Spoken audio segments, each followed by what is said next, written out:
പൊന്നാനിയുടെ പ്രധാനമന്ത്രിയായി സ്വയം ചമയുകയാണ് MLA എന്നും പൊന്നാനി കപ്പൽ നിർമ്മാണശാലയ്ക്ക് MLA തുരങ്കം വെക്കുന്നുവെന്നും CPM ജില്ലാ നേതാക്കൾ. എന്റെ ഇഷ്ടങ്ങൾ എന്റെ ഫാമിലിക്ക് അറിയാം. Family wedding centre. ഇദ്ദേഹം പറയുന്ന അതുകൊണ്ട് വലിയ ഒരു പോർട്ട് പ്രൊജക്റ്റാണെന്നാണ് പറയുന്നത്. നിലവിലുള്ള പോർട്ട് ഡെവലപ്പ് ചെയ്യുന്ന നിലവിലുള്ള പോർട്ട് പറഞ്ഞാൽ ഫിഷിംഗ് ഹാർബറാണ്. ഇത് രണ്ടും രണ്ടാണ്. നിരവധി ആൾക്കാർക്ക് ജോലി സൗകര്യം ഉണ്ടാവുന്നതാണ്. അനുബന്ധ ജോലികൾ ഉണ്ടാവുന്നതാണ്. ഇതിനെ സംബന്ധിച്ചിടത്തോളം അനുബന്ധ ജോലികൾ വികസിച്ചു കഴിഞ്ഞാൽ വലിയ ജോലികൾ ഉണ്ടാവുന്നതാണ്.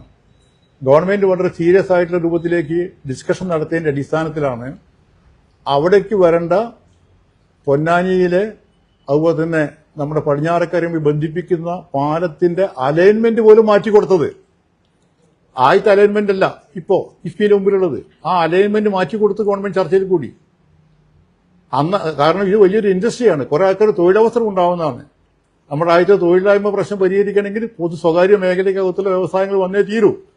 ഇദ്ദേഹത്തിന് ഇതിനെപ്പറ്റി ഒന്നും പഠിച്ചിട്ടില്ല, പഠിക്കാനല്ലെങ്കിൽ വിവരമില്ല എന്ന് പറയേണ്ടി വന്ന ഗതികേടുണ്ടെങ്കിൽ അത് പോർട്ടാണ്, ഇത് കപ്പൽ നിർമ്മാണശാലയാണ്.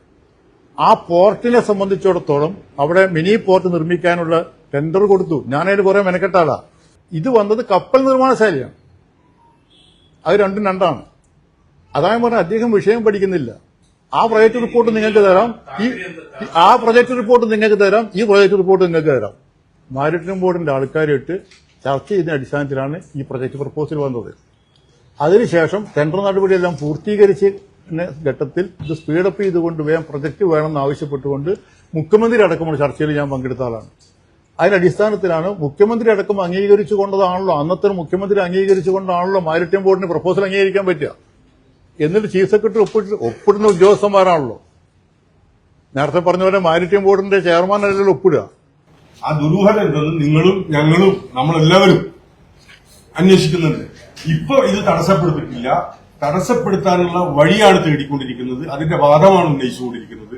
ആ വാദത്തെ ചോദ്യം ചെയ്തുകൊണ്ടാണ് ഇപ്പൊ ഞങ്ങൾ അഭിപ്രായം പറഞ്ഞത്.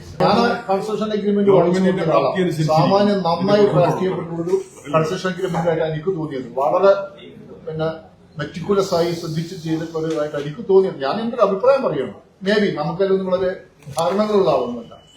അത്ര ഒരു സാധനം എന്തിനാണ് ഇദ്ദേഹം ഇങ്ങനെ ചെയ്യുന്നത് എന്നുള്ളതാണ് പ്രശ്നം. ഇത് നമ്മളെല്ലാരും കൂടി എടുക്കേണ്ട ഒരു സംഗതിയാണ്. നാടിന് എന്തെങ്കിലും സംഗതി വരുന്ന ഇതിപ്പോ പറയാലോ, അതിനേക്കാൾ വലുത് വരും, ഇവിടെ കോടിക്കണക്കിന് ഉൾപ്പെടെ നാട്ടിലെ ആൾക്കാരുണ്ട് എന്നൊക്കെ പറയാം, ആർക്കും പറയാലോ. സംഭവിക്കാൻ പോകുന്ന ഈ കൺസെഷൻ അഗ്രിമെന്റ് അത് ലംഘിച്ച് മറ്റൊരു കാര്യത്തിൽ ഗവൺമെന്റ് പോയാൽ 15 കൊല്ലത്തേക്ക് ഒന്നും വരില്ല എന്ന കാര്യത്തിൽ ഉറപ്പല്ലേ. അതിനെ സംഭവിക്കാൻ പോകുന്നു. അപ്പൊ അത് ഒഴിവാക്കുക എന്നതാണ് ലക്ഷ്യം.